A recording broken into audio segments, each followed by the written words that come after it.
Welcome to the MMHP and the 989, channeling all styles and eras of Michigan music history.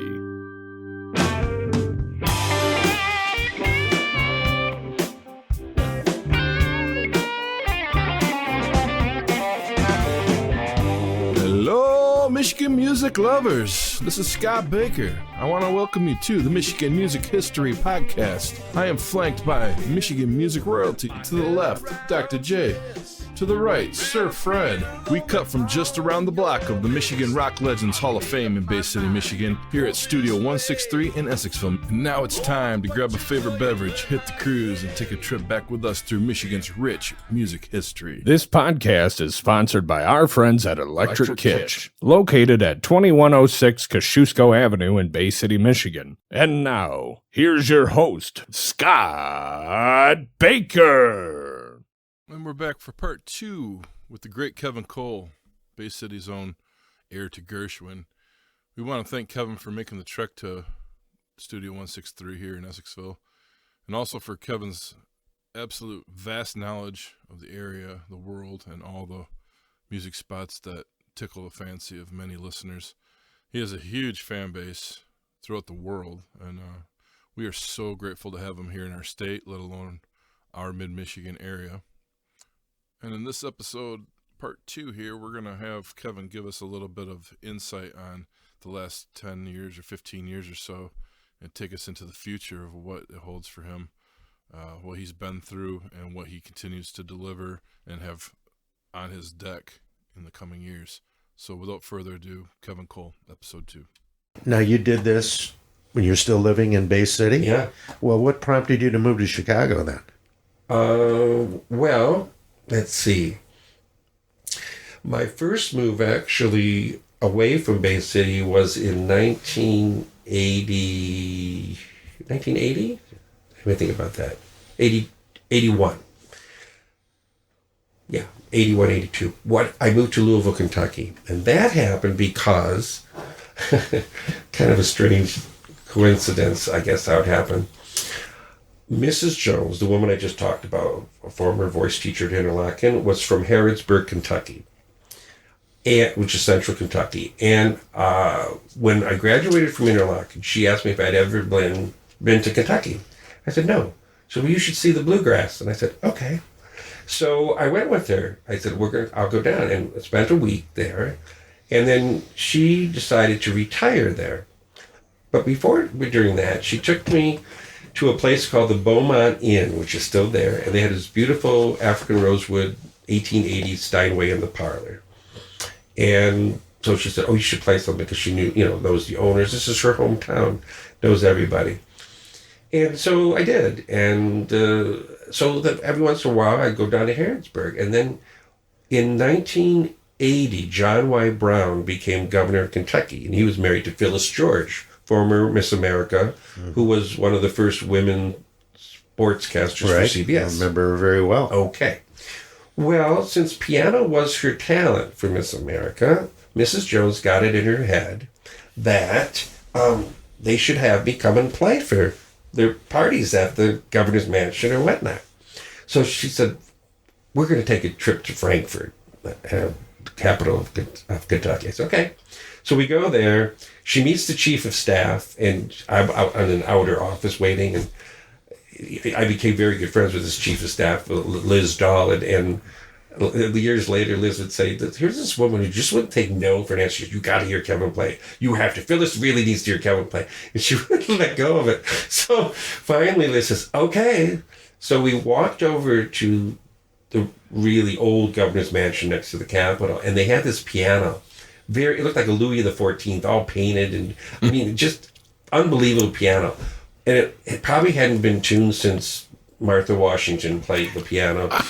It was horrible. It sounded like there were fly swatters on top of the hammers. It was just awful. So she's holding up, Liz, the chief of staff for John Y. Brown and Phyllis George, this little micro cassette, not a dictaphone, but I'm talking about, like a voice recorder thing. Mm-hmm. So she's holding it up, and I play my Gershwin medley. 2 weeks later, I get a phone call back in Michigan, from Liz Dahl saying, how would you like to play for Governor John Y. Brown and Phyllis George's first Derby party? fine. Let me tell you who the guests are going to be. And she started on Jimmy Carter, Roger Staubach, Muhammad Ali. She just went on this whole list of Armand Hammer, Walter Cronkite, blah, blah, blah. And she said, how's that sound? I said, what do I need to do? She goes, well, Phyllis has her Baldwin Grand that she got for being Miss America in her back family room of their mansion, not the governor's mansion, but their private residence at Cave Hill. So would you like to, you would just play music, for 3, 4, 5 hours or whatnot. I said, fine.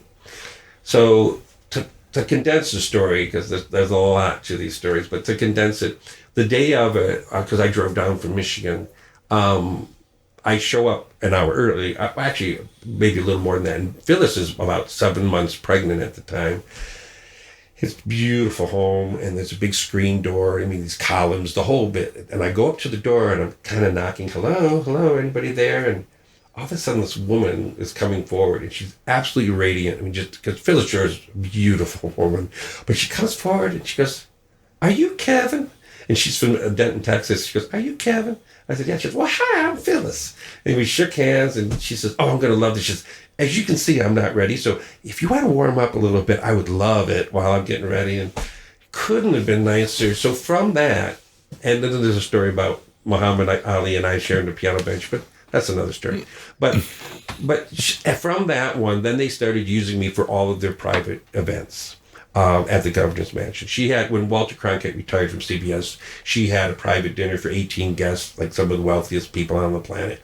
They flew me down to play, for that. Same as their home. And then I played at the last Derby party because, he was in office for 4 years. And that's interesting because Andy Warhol was at that one. Wow. And somewhere in his millions of photos he took, and dumb me, I should have contacted him right away. He took pictures of me playing the piano. And I actually spoke with Andy Warhol when he wasn't speaking to anyone at that Derby party. He had donated some kind of lithograph of something like his interpretation of the Kentucky Derby to be auctioned off. And they have this giant white tent, could seat 400 people for this Derby party. And they had peacocks on the lawn and orchestra playing on the front lawn. It's like Gone with the Wind. It was crazy. So I took a break from playing inside, but while I was playing inside, I knew he sat right behind me for a long time. And he had 2 bodyguards with him. And he had his camera around his neck because, he was notorious for taking pictures of everything. And at one point, he went to the butt end of the piano and started taking some pictures while I'm playing. And I'm thinking to myself, Andy Warhol's taking my picture. Okay, this is surreal. This is what? And I remember I was wearing it because, this is 1981. I'm wearing this cream-colored suit with the brown collar, probably with a little gold chain because that was, you had to look like Saturday Night Fever. And so he leaves and he just scurries off. And so there's a Derby brunch the next day and I'm to play for that. So I go outside on a break in this big white tent and she's got a stage set up and she has upward people performing and it's just all wholesome and apple pie. And then Phyllis goes, oh, Andy Warhol's here and he's got this, we're going to auction off this beautiful, Andy, why don't you come up here and say a few words? He comes up. Nothing. She goes like this with the mic. Nothing. He's just standing there. Okay, just like blankly thinking, well, Andy's just, I know what Andy would tell you. He's just enjoying this time here. So she's like filling in, like, wait, he's just standing there. So I am like bound and determined to meet him, all right, and maybe get him to sign something. I don't know. So I line myself up at the back of this big tent because they have rows of banquet tables. I line myself up at one of the rows that I think when he leaves the stage, he's going to come down. I'm just guessing. But I'm thinking he's going to, okay? It's like pinball. You pull it and you hope it goes down one of those lanes. Okay, here comes Henry. Sure enough, it comes right down my lane. And they had a kind of a one-page program menu kind of thing, events of the day on all the tables. I grabbed one and I said, Mr. Warhol, would you mind signing this for me? And he took my pen and he starts signing. He stops midway and he looks up at me and he goes, you're the young man who was wearing the 3-piece cream-colored suit yesterday at the piano. I said, yes, I am. Finishes signing, hands it to me, walks off. And I went, he spoke to me. He wouldn't speak to Phyllis and all these hundreds of people, but he spoke to me. So dumb me. I should have, because I could have through the governor's office. Obviously, they know how to contact me and say, "Hey, is there any way I could get a copy, print of that picture?" Because somewhere in the files. Oh my Lord! Now, he was very meticulous about labeling things, so they just have to look at the Kentucky Derby. But I would love that picture. Again, dumb me. I could have said, "Mr. Ward, would you just sign that photo and send it to me?" But I got the memory. Yeah. Yeah. So it's just, again, That picture's somewhere. it's somewhere. It's in some whatever file. But it's the power of music. But he was so observant of everything. But Apparently. I mean, he could have just brushed me off, but he just Well, this leads you then, the success you were having prompts you to go to the big city then? Is that Well, where this is coming to? I moved to Louisville for a year because they were having me come down so much to play private events that the chief of staff, Liz Dahl, said, "Would you consider moving down here?" She goes, "I know there's a dinner club, restaurant that has a jazz trio that's leaving. It's called the Captain's Quarters." And she says, "You should come down and audition for them, and because this way you'd have the job, and then we could use you when we want you." So I did, and I got that gig. I played 6 nights a week from 7 to 1 a.m. Wow. Had Mondays off. And it was quite a gig, yeah. And I would take requests. And Good pay, too? it was enough for me to afford an apartment and be in Louisville. I remember when I moved down there, it was Labor Day weekend, and beginning of November, they had their first little bit of snow. And I'm talking...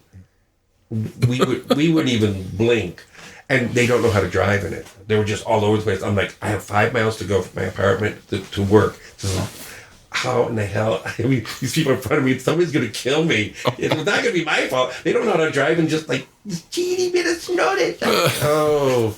But anyway, from there I moved back here, and then 1990 I moved out to L.A. because I knew how things went in New York, but I didn't know how things went in L.A. So I moved out to LA for a year. That was interesting. I had enough money for 6 months.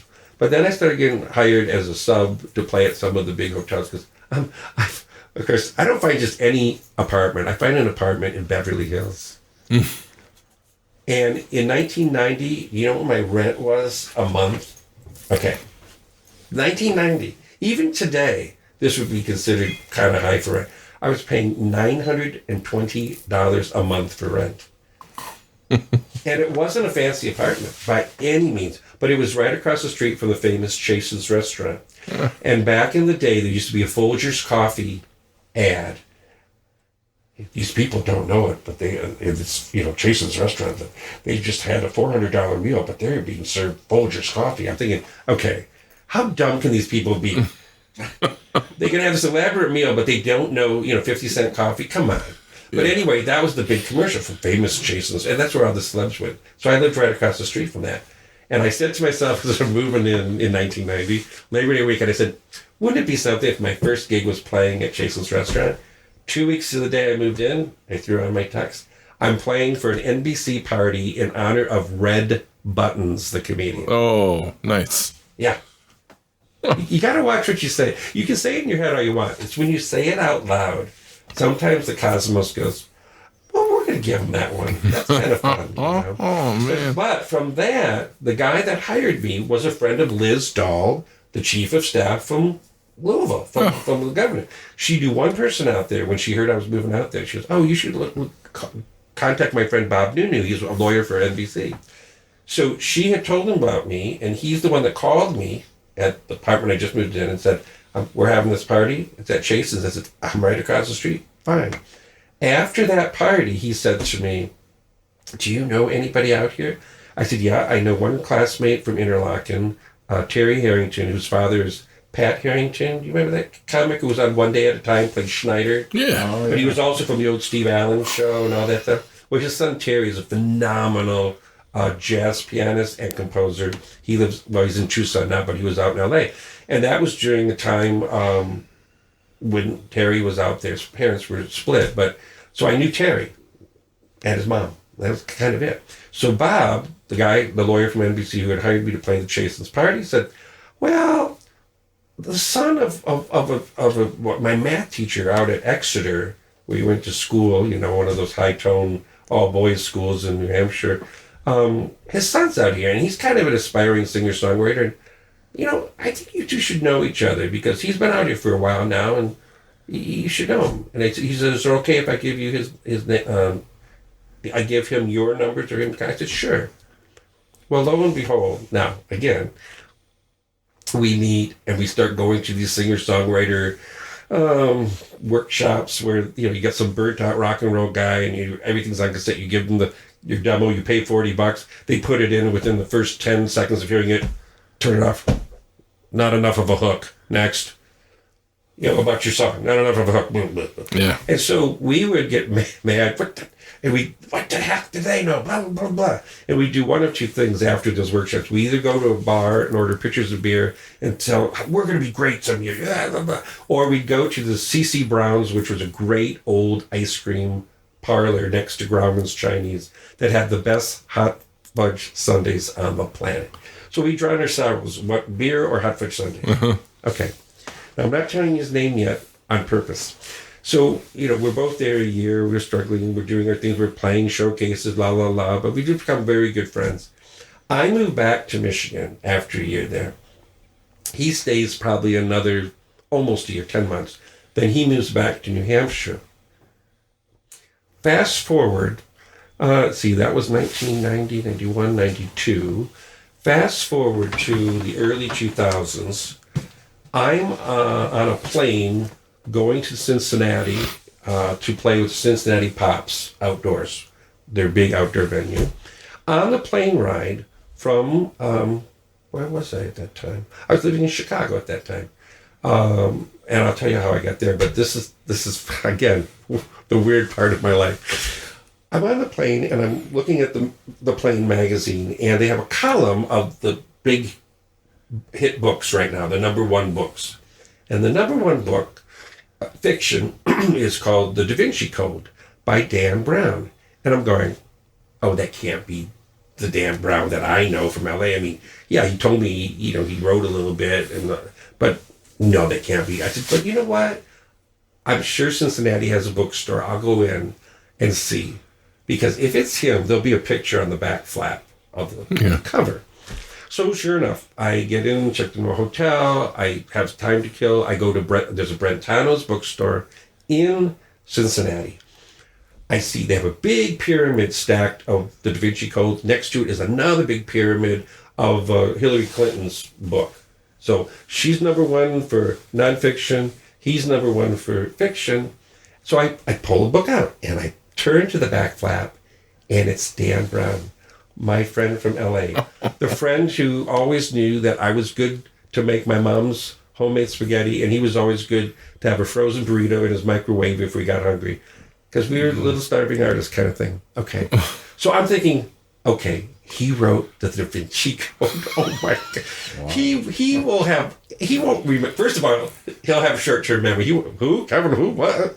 There's no way. His life has exploded. So I go to the counter to buy the book, and I said, look, I would never do this, but I am so happy, because I said, I'm so happy for this guy's success because he's one of the nicest people you would ever meet. And if you got to know him, you'd say he deserves every good thing that happens to him because he's just a super nice, down-to-earth person, kind as can be. So I say to the woman at the counter, I said, see that picture? I know him. And I said, I'm not saying that for any other reason than he deserves this success. He's one of the nicest people you ever want to meet. So I'm thinking, okay, I do my concerts, I get back to Chicago, I'm going, how in the hell am I ever going to get in contact with Dan Brown? So I said, he's got to have a website. I go to the website, and so they have disclaimer. Dan Brown does not accept any personal messages, blah, blah, blah, blah, blah, blah. So I look and I see his publicist and then I see his literary agent. I thought, I'm going to send an email to his publicist. What do I have to lose? So I do. I said, hi, my name's Kevin Cole. I knew Dan Brown in his LA days. We were both, struggling singer-songwriters. I'm so happy for his success. I'm not asking for anything other than if he'd like to get in touch with me, here's my info. If not, please tell him congratulations, and I'm very happy for him. Within a half hour, I get an email back saying, Kevin, this is Blythe. Well, Blythe was somebody he met out there who worked for one of these songwriter promoter groups, and they, not too long after, got married. All right? She says, this is Blythe. I'm actually his publicist. You'll hear from Dan within the hour. I'm like, cool. He sends me an email within the hour, and the opening statement is this. He said, how could I ever forget you, a person that plays Gershwin like a god? He says, of course I remember you. So that started, and I went, your life must be just crazy, and all that. So again, just serendipity. So we're friends to this day. When he wrote, was it The Lost Symbol? He had me out to New York for the release of the book. They had the huge party and all this. Oh, man. It was very cool to be there because he was the man of the hour, and he's, but he, and everyone, of course, was clamoring around him, and I'm just, just little mouse kind of. So about an hour into that party for The Lost Symbol, he worked his way over to me. He says, I've been trying to come over to see you, I said, I know. I said, Dan, this is your night. This is not about. He goes, no, that's not true. And he gave me a big hug, and he said, look, this wouldn't mean anything if my families and friends that I care about weren't here. This would mean nothing. And I went, oh, you just gave me $1 million. Because that's how it should be. You can have all the success. You can win the lotto. All that stuff is fine and dandy. But if you don't have the people you love or care about there to share it with you, doesn't mean a hill of beans. Right. Wow. Yeah. So he's terrific. Yeah. That's incredible. Yeah. Yeah. Now, you've also struck up a friendship with Marvin Hamlisch also, right? Yeah. That, again, is a weird thing. Over time, you start playing for all the major and first tier, second tier, third tier orchestras in the country, all right? And two of my favorite orchestras are Minnesota Orchestra and San Diego Symphony, and I had played with them multiple times. Well, of course, I knew who Marvin Hamlisch was and all of that, never dreaming I'd be meeting and working with him for the last 8 years of his life, not knowing that it was the last 8 years of his life. But what happened was this. I got a phone call from a woman, a very sweet elderly woman, for a summer music festival at SPAC. And those initials stand for Saratoga Performing Arts Center in Saratoga, New York. And the Philadelphia Orchestra has a 3-week summer residency there, not too far from the racetrack, in Saratoga. She calls and says, oh, we need someone to play the Rhapsody in Blue on such and such date, and Marvin Hamlisch will be conducting. Are you available? And I thought, yeah. So I go. And as Marvin liked to tell the story, as he did in many of the concerts we did over 8 years, I always show up earlier than necessary for my first rehearsal with the orchestra. Sometimes you only get one, because I want to try out the piano and just check things out. So they have the 9-foot Steinway, and I'm there plenty early. I think it was like 8:15, and our rehearsal wasn't until 10. And I'm just playing. And as Marvin would like to tell the story, he said he came in, because it's a big outdoor venue. It's half covered, and then the half is out on the lawn, okay? So he comes in early while I'm playing, and I don't see him. He's at the back of the stage, and he thinks he hears two pianists. He thinks he hears two pianos playing. Of course, I'm using my arrangement of Gershwin's Fascinating Rhythm as a warm-up to test out what the piano can do. And it does sound like I have a third hand, okay? I will admit that. But anyway, I have no idea that anyone's coming in because I'm playing. And so he said he was rounding the back of the stage, and he's across a stage left from me. And he says, and I look over and I see one guy sitting at the piano. He says, I actually bent down to see if there was a tape recorder that he was playing with, because it sounded humanly impossible that could be one person. He said, but it was one guy. And then he'd say to the audience, and because I play that as an encore after doing Rhapsody in Blue with the orchestra, this is what would crack me up. I get done playing Rhapsody in Blue, would always end the first half of the Gershwin evening that I did with Marvin Hamlisch for 8 years, all over the country. And he's, after I played Rhapsody Blue, big finish, blood, sweat, and tears, he calmed the audience down. He goes, "You ain't heard nothing yet." Because he couldn't wait for me to play my 2-minute Fascinating Rhythm, the piece that brought us together that he thought was even more incredible than the Rhapsody of Blue. I'm like, yeah, they had heard nothing yet. What are you talking about? 16 and a half minutes of sweat. And the other, no. So then he'd say, if he'd point to me, to the audience, he'd say, "And if he wasn't such a nice guy, I'd shoot him." And then he'd go ahead, hit it, kid. And then I'd play this Fascinating Rhythm. And he'd stand there and just beam because he just thought it was just the coolest thing. But that's how we met. And because apparently his agent told him year previous, "Marvin, you need a Gershwin evening." Because he had all these pops evenings and he's going all over the country. And so he said, "Okay, well, give me something I'll put the Rhapsody, I'll get someone to play it." So we did 2 nights at SPAC that summer. And that would have been the summer, I want to say 2004. So I after the first night, I said to him afterwards, I was dressing him, I said, and I couldn't call him Mr. Hamlisch. He said, "It's Marvin." I said, "Okay." I said, "Okay, first of all," I said, "who put us together?" He goes, "I'm not sure yet who recommended," because somebody had to recommend me to his agent. And then Marvin just said, "Fine," because he had never heard of me. But then the second thing I said to him, I said, "But Marvin," I said, "you are a phenomenal pianist." I mean, he still holds the record. He was 6 years old when he was accepted at Juilliard. Oh, my Lord. I mean, he was a genius. I said, "You could play and conduct like Leonard Bernstein did." He looked at me and goes, "I don't want to work that hard." And then he said, "And I don't want to do this piece with any other pianist but you from now on." That's awesome. Which was, yeah, it was just like super cool. So we finally figured out that the orchestra manager for San Diego and Minnesota, both orchestras that Marvin had conducted with, that I had played with, they said, "Oh, if you're doing Rhapsody, you got to get Kevin Cole." So they had said, and that's how it happened. And then he became mentor and friend. And it's hard to believe that next year it'll be 10 years that he's been gone because it was so unexpected, But talk about, I mean, just a guy who got into the business the way he did, but is so generous behind the scenes. Another one, like a Dan Brown. They have helped more people.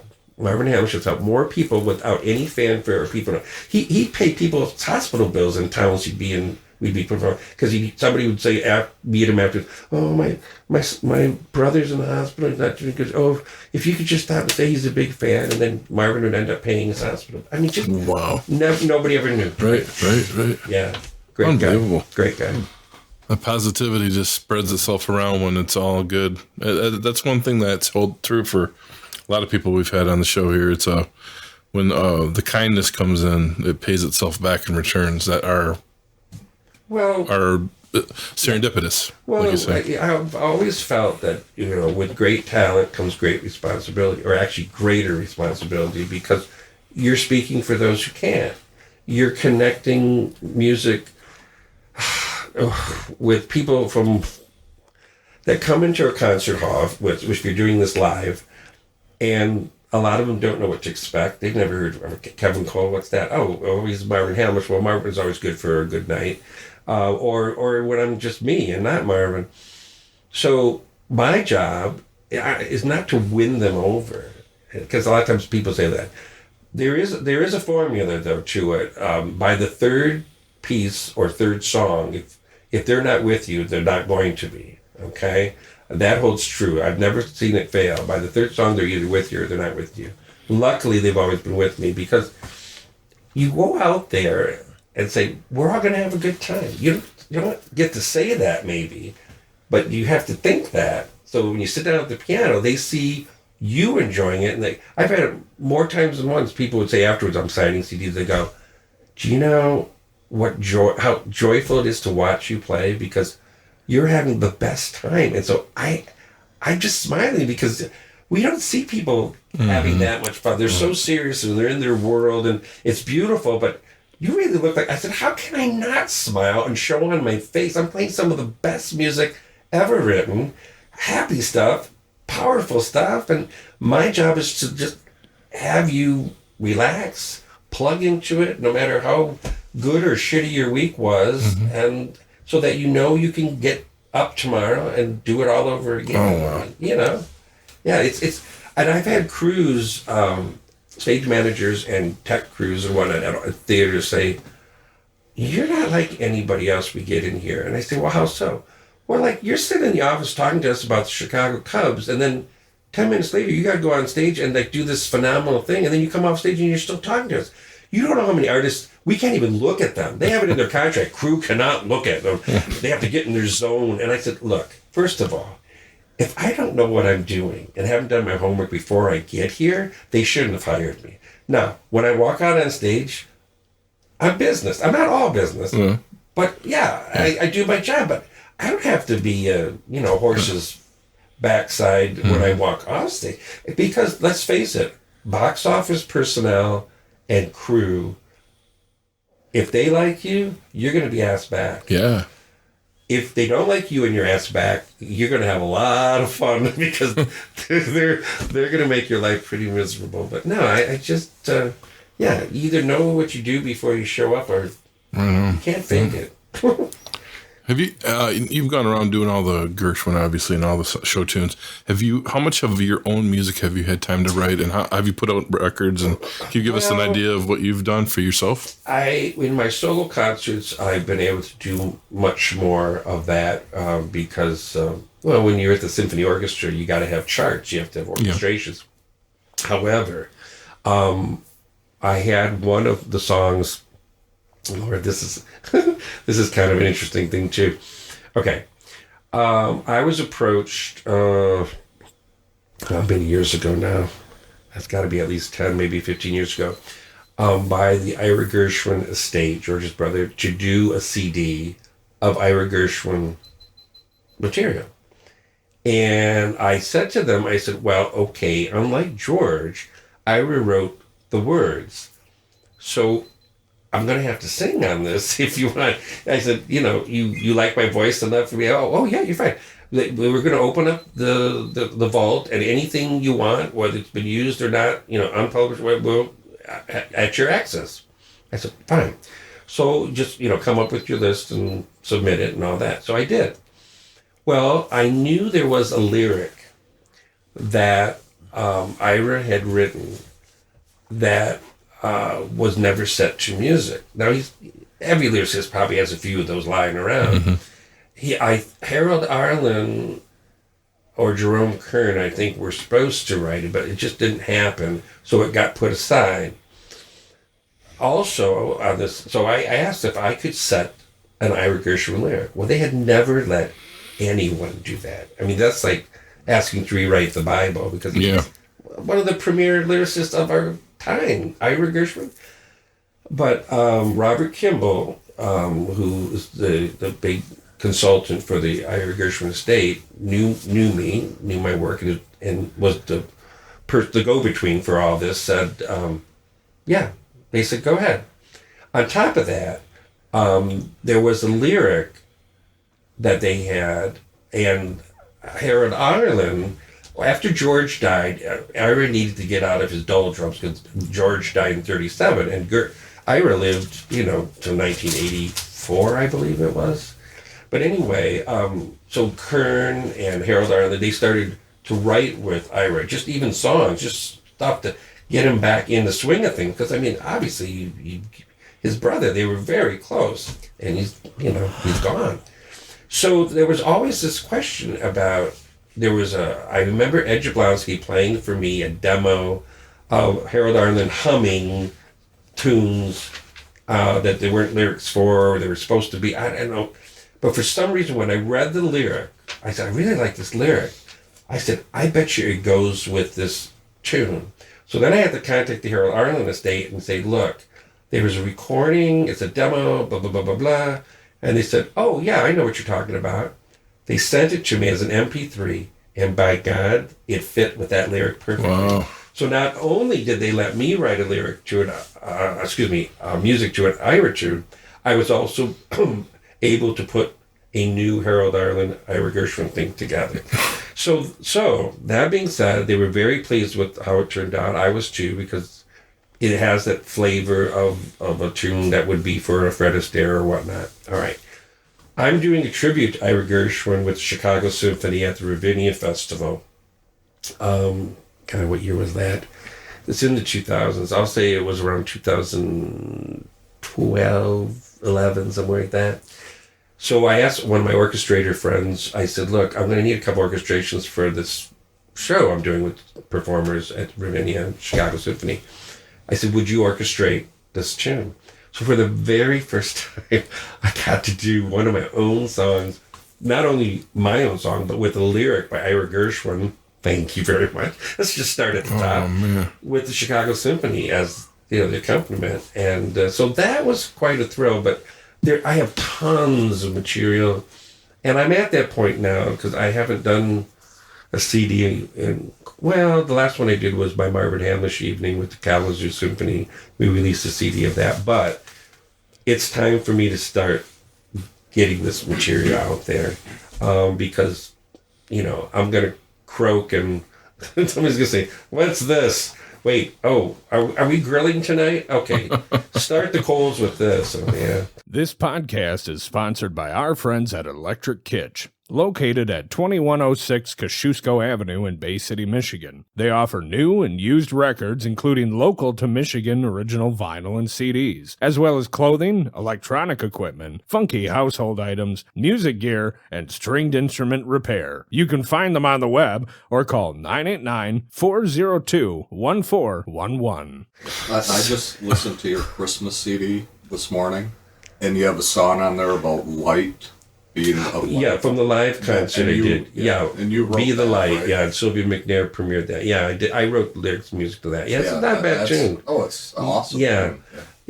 But I also on my solo Christmas disc, which is piano, I have a piano instrumental on there called Your Gift that I kind of like. It's kind of Windham Hilly, I guess you'd say, if people even know Windham Hill anymore. But it's, I have plenty of stuff. I just, again, marketing of all of this. But people don't buy CDs anymore. Well, either. no, I do. Thing. Well, I just saw the Canadian Brass recently, and I bought 3 of their CDs because I don't stream music. I don't download, and I know I should. Everyone says, what? But I don't have to listen to music every day. And sometimes it's on purpose because if you're writing yourself, you don't want to plagiarize, but there's only so much influence. I'm like, my God, I've heard so much. I don't need any more vocabulary. Yeah. So you get to a point. There's only 12 notes, okay? Mm-hmm. Just like telephone numbers. I know the combinations, but you're right. I need to get them out. But what's interesting is during this podcast with you is because this is the first time I've ever on a podcast. So you have that feather in your cap. But come spring of 2022, I'm going to start finally my own podcast. So many of these stories that I've touched on today will be elaborated on even further. But more so that I also want to take the cue from George Gershwin and allow up and coming. I know, here I am, kind of a known unknown, but I want to help be a voice for up and coming songwriters because they're out there. Yeah, we're all part of a brother and sisterhood. That's how it keeps going. It really does, and they have something to say. Melody exists, and words are important, and when you think that 98% of all the songs ever written are about love. How many more ways can we write about love? Yeah. Think about it. There are very few songs that are not written about love in one fashion or another. The universal condition. Yeah. Well, it's either you have it or you don't. There's no in between. Right. True. Yeah. So what are we complaining about? When we're in love, it's not enough. When we're not in love, it's not enough. It's like, what? Yeah. But there's always a new twist, on it and I think too because people have had more time to reassess where their life is because of COVID, because of being shut down or in their own igloos, so to speak. I think they've had time to figure things out and what's important. And hopefully some of these people did it at an earlier age than I did. So they have longer to live the way they want to live. Because people say, oh, people don't want to work. They're taking that money. They don't want to work. I said, no, I don't think that's it. I think a lot of people who had very good jobs said, I don't want to do that anymore. Or I want to do it differently. I want to be home more. I want to see my kids. I want to make breakfast for my kids. So there's just something changed, and it's not for the bad. It's actually for the good. Like taking that big breath. Yeah. Why wait till the end of your life? Oh, I should have, or I could have, or I would have. No, just do that. Change it. But we're going to see what happens with me, because whatever happens, I've had a very rich life, in the sense of the people I've met, the people who've enjoyed my music, the people who I've been able to say thank you for enjoying what they created.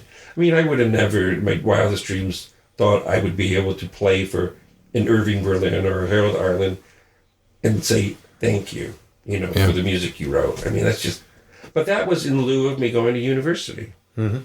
I was at Jablonski's. He was the one that knew all these people. He's the one that said, you got to hear this kid. You got to get blah, blah, blah. And so, yeah. And so in lieu of that, I get to meet Yip Harburg, the guy who wrote the lyrics and the script for The Wizard of Oz, countless other things, and they're all funny stories, because, I was just this kid, and they'd go, you remind me of George. Oh my God. And they'd cry and gnash their teeth, and you just go, I didn't mean to make you cry. No, it's a good thing.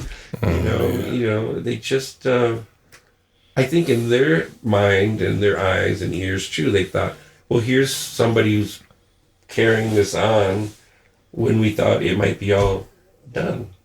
Because once they go, they truly, most songwriters, especially from the Golden Age, maybe Berlin knew because he lived beyond 101, but most of them had no idea of their legacy. George Gershwin especially, he hoped things would live on after he went. Of course, he didn't know he was going to die at 38. Yeah. But at the same time, there was no guarantee, because they didn't really sit and, enjoy it. They were on to the next thing. They had to keep writing songs or songs for movies or works, whatever it was. This was their job. Yeah. And they treated it that way, They didn't have any island to go to in a studio and hold themselves up for a year to make a record. I mean, they were writing things like this, that. And in fact, a lot of times, especially for film, they'd write 3 times the amount of songs that were needed for the film. And then maybe out of 40 songs, they only use 7 in the movie, Just incredible amounts of material. Oh, yeah. And there's still stuff left to be discovered. Gershwin is famous for, I know it happened once, it might have happened twice, having a suitcase, or a briefcase, I should say, full of stuff he was working on, and left it in a taxi cab. Oh, my Lord. Oh. Wow. Still not found to this day. And when asked about it, he goes, well, I'll write more. Because, that's what you do. Yeah. But you just know it's in somebody's attic somewhere. Yeah, somebody's got tucked away. Yeah. Who knows? Give us a little rundown of your last few years. You were talking about when you got here. You've gone from stereo to mono. And how does that affected your position as a musician? Well, you can actually go online and see this 10-minute video about my ordeal getting a brain tumor. Now, a brain tumor is what killed George Gershwin. So talk about irony. Wow. And it's just, I go, okay, George, I've been accused of sounding like you. I've been accused of being you reincarnated. Couldn't you give me your cigar smoking habit and not your tumor? Really?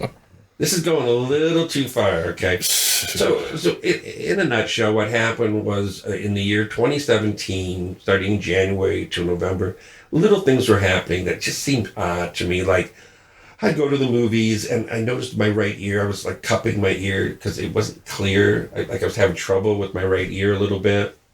The right side of my face felt a little numb, like it'd been shot with Novocaine. The right side of my tongue started losing its taste. And every once in a while, I'd be standing talking to somebody, and I'd lose my balance, and I wasn't moving. So I thought, these things. But I kept feeling a blockage on the right side of from the ear down, along the jawline, So I thought maybe I have a sinus, some kind of infection, ear infection. So I went to see my ENT in Saginaw, and this was just before Thanksgiving of 2017. He said, have you ever had an MRI? I said, no. He goes, you're going to get one. Got the MRI. After Thanksgiving, went in to get the results. And now I did a dumb thing. I went myself. Never go for test results without somebody with you. Okay? I learned my lesson. I go into his office. I'm sitting there. About 5 minutes later, he walks in and he says the statement that you never want to hear unless you're watching a soap opera like General Hospital. He says this, I wish I had better news. Oh. And I'm looking at him like, did he just say that? Like, it's not registering quite. Like, you have a schwannoma, or what's known as an acoustic neuroma. It's one of the largest ones I've ever seen. You need to call the Michigan Ear Institute right now. Ask for Dr. Babu, and he's the one that will take care of this, because you have to get this out as soon as possible. So I'm trying to process this, what he just said to me, because I'm feeling okay other than these little annoyances.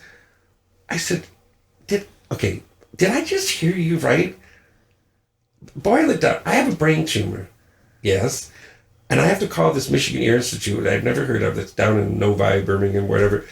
And they're going to have to operate and get this out of me? Yes. Okay. Well, first of all, I'm glad we know what it is. But second, if you had what I have in my head right now, is Dr. Babu the person you'd be going to? He goes, absolutely. That's what you need to hear. All I need to know. So I go to my car and I am ready to lose it. I'm like, I said, but you can't lose it. You have to call them right now. You have to go see it. So I could feel it. It's like a volcano. I was ready to just burst into tears. And I swore at myself and said, you don't have effing time with us right now.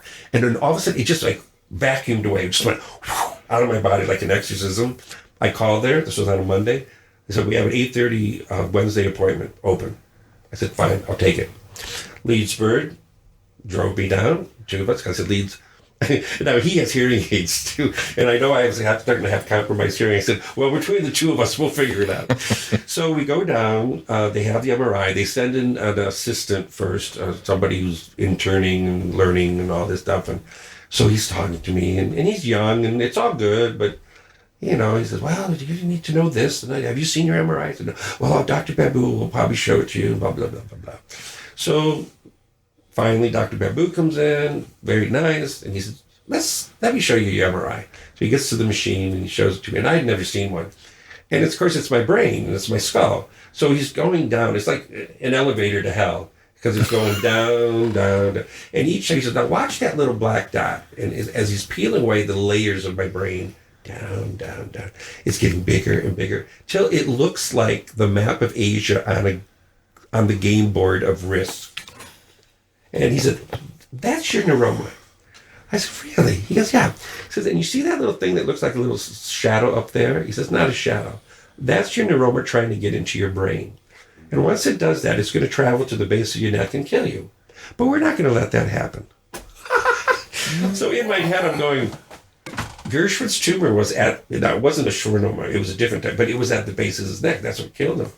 And I'm like, George, you can't not be doing this to me. Now, I know I'm older than you were, but this is nuts. Whoa. Is there something from playing your music that creates a tumor in your head?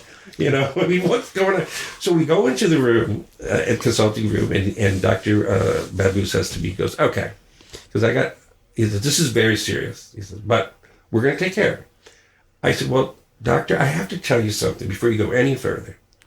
You need to know what I do for a living. Because I've read on your website that there's a possibility I'll lose my hearing. Once you take this out, I may not have hearing, and it's on my right side.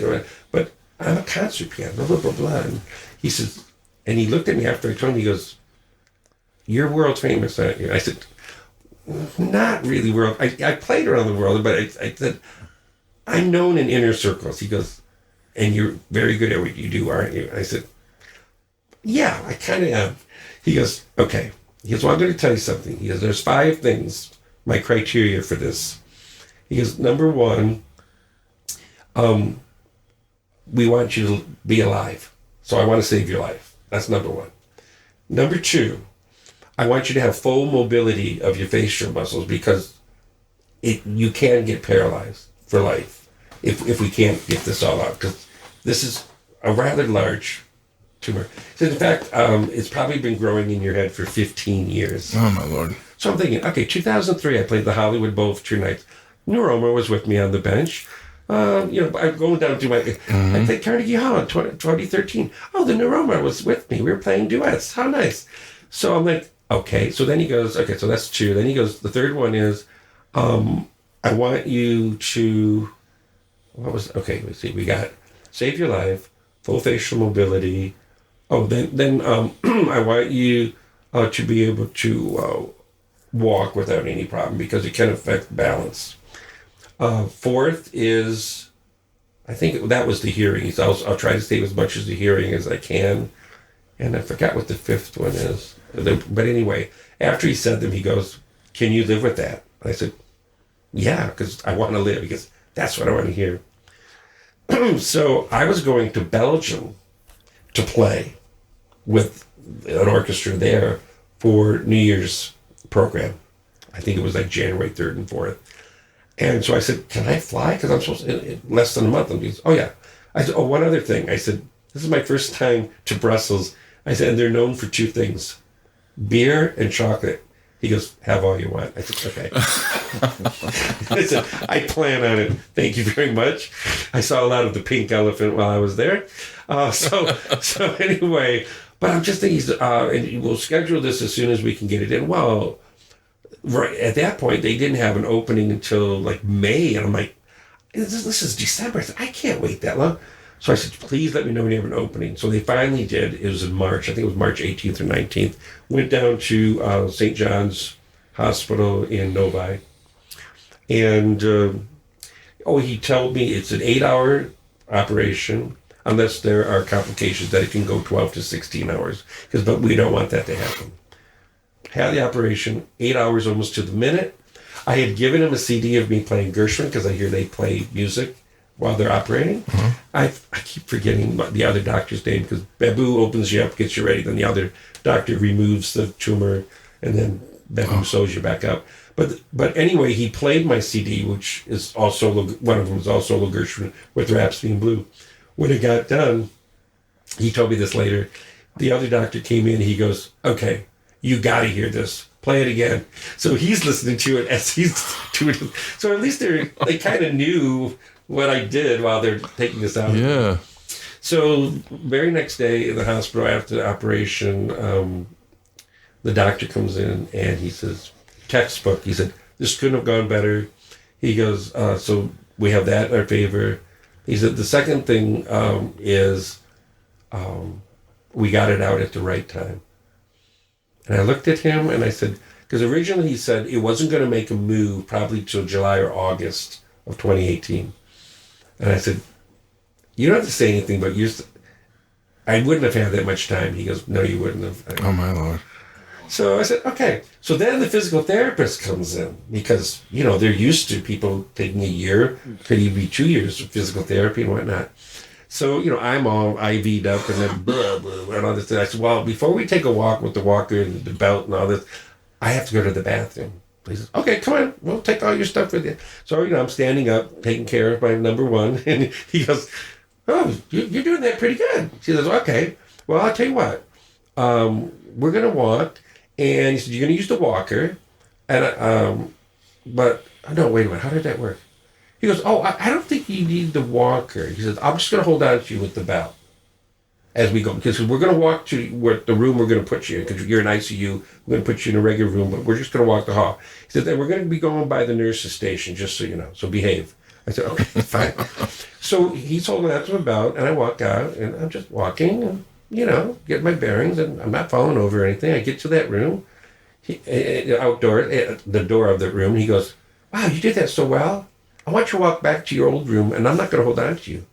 And I turned to him, I said, that's kind of crazy, isn't it? He goes, yeah, it is. I said, okay. So I'm walking without any assistance, and as we walk past the nurse's station, he goes, here comes the stud muffin, walking all alone. Here comes the stud muffin. Oh, I said, God, and I got these nurses for the rest. I said, don't do that. So we get back to the room, and I think his name was I want to say it was Pete, but that's not right. At any rate, he goes, look, I have been doing physical therapy for 24 years, and mainly with acoustic neuroma patients. I have never had anyone do what you just did. He said, it's virtually impossible. He said, I don't know how you're doing this.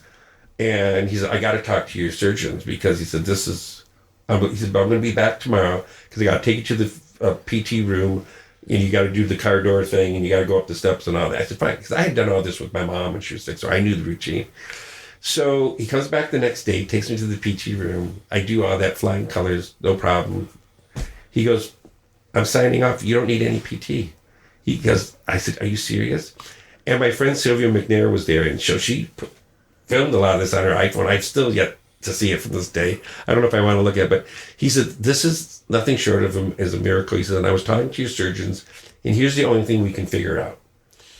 When these things were happening to you over the 15 years, because of the way your brain is wired because of music, every time something was going to be a hindrance, your brain went around it and rewired. Wow.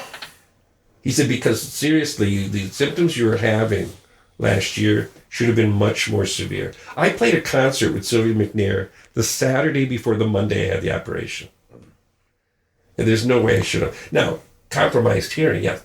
But this is the thing. They had to sever the hearing nerve from the right ear in order to, because of the way the tumor was, it was wrapped around that. Oh. So all the mechanism, my hearing mechanism for my right side is there, but there's nothing connecting it to my brain.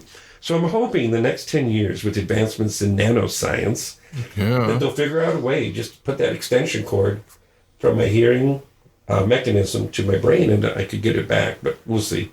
But anyway, wow. Now, the other thing that was really crazy, this is the great amen to this story, is I only had to cancel one solo concert during the recoup time.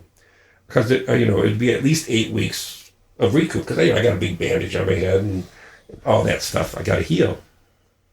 But I had one concert that I refused to cancel. It was with the Albany Symphony in New York with David Allen Miller, who's my favorite Gershwin conductor, along with Benjamin Zander, Boston Phil. They're my two best. But David and I have been doing Gershwin together for over 20 years. He conducts the Albany Symphony, and we were doing an all Gershwin concert. And I had agreed, originally there was going to be 2 concerts, but because of contracts and rehearsal time being shortened, it could only be 1. So I agreed, before I knew I had this tumor, to play all 4 piano works of Gershwin in one evening. And no one has ever done that. So you're doing Rhapsody in Blue Concerto and F Variations and I Got Rhythm, and the second Rhapsody all in one night. It's the Olympics of piano. Yeah. You do it. Okay. Let alone, I had, once I knew I had this tumor and all this stuff, I said, I gotta let David know. But I didn't call him until 2 weeks before the operation. I said, hi, David. He goes, hey, everything okay? I said, yeah. They were talking about the concert and blah, blah, blah. And I said, oh, and by the way, I said, in 2 weeks from now, I'm having major brain surgery, but don't worry, it'll be fine. And he goes, what? He goes, are you serious? He says, well, we'll just make an orchestra concert. You should be doing it. I said, no, here's the deal. I need a goal. 8 weeks from the day of the surgery to the concert, I said, if I can only play Rhapsody in Blue, that's what you get. If I can only play 2 pieces, I said, you get whatever it is. It's fine. Well, I did the concert. I played all 4 pieces, 2 encores. No problem. Unbelievable, man. Yeah, it was crazy. That was just like crazy because everyone was like, you could just see the orchestra because they all knew what was going on. And I walked on stage for the rehearsal. And, they're like, is he going to be able to do it? And now, again, I only had my left ear. Yeah. And the weird thing about it is you can figure out, okay, the way the piano's built, the lid is tilted. It projects the sound of the piano into the hall. So I always use my right ear when I'm playing with the orchestra. The sound for the piano comes to my right ear. The orchestra is on my left. This 80 to 100 piece orchestra. So, I can create the balance and know how to gauge my dynamics to the room and all that. Okay. Yeah. Well, now, in order for me to hear the piano, it has to boomerang the walls of the hall and then come around and get to my left ear. Well, guess what it's fighting with? this 80 or 100 piece orchestra that's going, "Wah." So it's like a funnel, and everything at everyone's once. fighting for space. Yeah. So I have to go, come on, piano. I know you're in there. Come on, piano. But it made me reassess what I do, because like I never wanted to really know. I just do it. I've always done it. Why would I analyze it? So I finally had to analyze it. And I thought it was 80% hearing, 20% physical. No. It's 50-50. I know how to play my loudest louds or my softest softs by touch alone, whether I can hear it or not. I didn't know that. I mean, my body knew that. I didn't recognize it. So now, knowing that, when I went to play, because I didn't touch the piano for 3.5 weeks after the surgery. I was staying at my cousin and his wife. They lived down in Northville, so they were only 9 miles away from the doctors, rather than driving back and forth from Bay City. And they didn't have a keyboard, so I had to buy a keyboard, have it shipped down to them, and I'd walk past it every day for 3.5 weeks. I said, I'll get you. I'm coming. I'll get you. So I sat down, this electric, clavinova thing, and played a section of the Rhapsody. My main concern was not so much the hearing that I didn't hear, was would I feel the same inside creating and making music as I did before I lost half of my hearing? That was crucial to me. Oh. I mean, would it change the way I feel and connect to the music I'm making? Right. It didn't. It didn't change it. I'll never hear it the same, but I could still feel it the same. Wow. So then I thought, you're going to be okay. You're going to be okay. Yes, there's going to be challenges, and sometimes it is, depending on the orchestra. Do you put a monitor up? What do you do for yourself? No. What I need to do, I have hearing aids. I have these very expensive hearing aids, which you may have noticed I do not have in tonight. My bad. But they're not quite regulated to the way I need them to be for the dynamic range of a piano. We can do it. We just haven't done it. What I need to do is sit in a hall, and it'll probably happen at U of M, at a big concert grand, and then they have their laptop. Oh. And as I play, they dial you in. Yeah, they check all the parameters, and because the dynamic range of a piano is huge. Yeah. When I have my hearing aids in now and I start playing, after 10 minutes, piano starts to sound a little wonky. It starts to go, whoa, whoa, whoa. I'm like, ugh. But these hearing aids that I do have also can be individually mixed.